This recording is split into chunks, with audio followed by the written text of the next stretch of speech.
Fotky na albu? Jistě. Ještě jednu. Jak to vypadá? Jsem nejlepší roková hvězda na světě. Jedna malá kolála. Blá, blá, blá, blá, blá. Proč pašujete ty šrouby? Musím postavit kadí budku. Co spravíš o železa? Ne to z plastu. Zavolejte svého právníka, pokud chcete. Hej, mám umělou ruku. Hej ty vole, já nejsem duch. Co si o mě myslíš, že jsem duch? Nejsem duch. Hej, můj počítač, můj počítač, můj. Hej, já si postavit kadí budku. Moje šrouby, moje šrouby. Prosiročinec.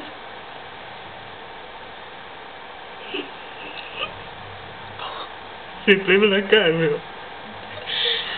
Hopni mi s kadí boudou. A šrouby? Jsou moje? Tvoje? Moje. Vážně moje. Opravdu. Čáry máry? Nefunguje to. Nefunguje to. Nefunguje to. Tvoje šrouby. Ne, tvoje šrouby. Ne. Já jsi takový neobjednal. Věř mi, objednal. Pomoc!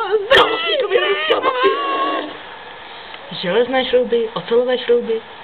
Hele, vezmeme ocelový. Ne, vezmeme železný. Železo kadibutku neudrží. Ne, vážně.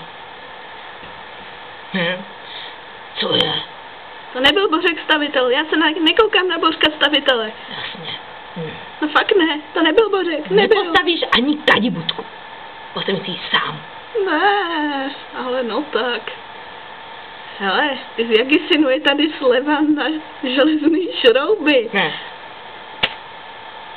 Opravdu jsou zlevněný, je v nich trocha příměsi, ale jsou tak levný. Příměs. Příměs. Jo, příměs. Ne. Tady v těch panenkách je nejvíce ocelový šroub. Bereme? Dochází. Ano, dochází. Slyšela jste? Dochází. Takže dáte nám slevu? Slevu? Slevu! Slevu! Slevu! Slevu! Vážně slevu! Slevu. Proč si dal ty všechny ocelový šrouby do hajzlu? Ty se vyhodil, ty se spláchnul, jak si mohl, už nám dochází, nemáme žádný, musíme použít ocelový. Já tě zabiju. Nenuť mě pro ně líst do té kanalizace, prosím, nenuť mě do toho. Jen si je vyloz.